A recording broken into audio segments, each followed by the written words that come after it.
Jai Bhim and good afternoon everyone. Myself is Akshara Nandu Gaikwad. I am studying in 9th standard in the Buddhist International School. गुणवंतांना ओठावरून विसरलेलं गाणं. गुणवंतांना ओठावरून विसरलेलं गाणं, पापणीवरून ओघळताना भिजलेलं मन.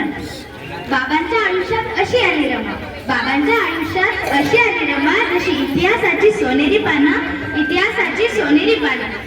मैं रमाबाई भीमराव आंबेडकर, सगळ्या दीनदुबळ्यांची रमाई माता. आमचं साहेब मला रामोसा म्हणतात. साहेब म्हणजे कोण? अहो, भारताच्या घटनेचे शिल्पकार, महाज्ञानी, महामानव आणि सगळ्या दीनदुबळ्या समाजाचं कैवारी म्हणजेच डॉक्टर बाबासाहेब आंबेडकर. तुम्हाला सांगू का, जेव्हा माझं साहेबांबरोबर लगीन झालं तेव्हा मी तरी 9 वर्षाची होती. माझ्यासारख्या बिनमाय बापाच्या लेकीला रामजी बाबांनी मायेने सांभाळले आणि आमच्या साहेबाचं चित्त साधारण गदा पुस्तक हातातच. त्यांना जेवणा खावण्याचं भानच राहायचं नाही, झोपणं पण विसरायचे, पण पुस्तक वाचतच बसायचे.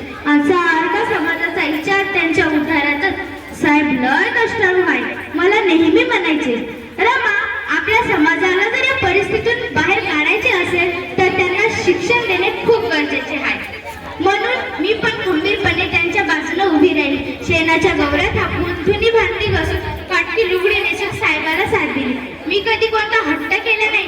लोक म्हणायचे, बॅरिस्टराची बायको असून फाटका लुगडा नेसती, असं म्हणून बायका मला हिंडायच्या. पण मला माहिती होतं ना, माझं साहेबच माझा खरा दागिना आहे. आणि नुसतं दागिनाच नाही, असं रत्न आहे ज्याच्या उजेडानं सगळा समाज उजाडून निघालाय.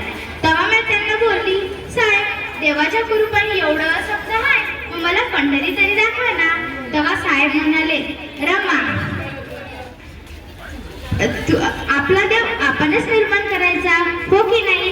आखी आमच्या साहेबाचा असं जग आहे, सगळं जग फिरतील, पण माझ्या हातची कांदा आणि भाकरी आवडीनं खातील. माझ्या हातची कांदा आणि भाकरी आवडीनं.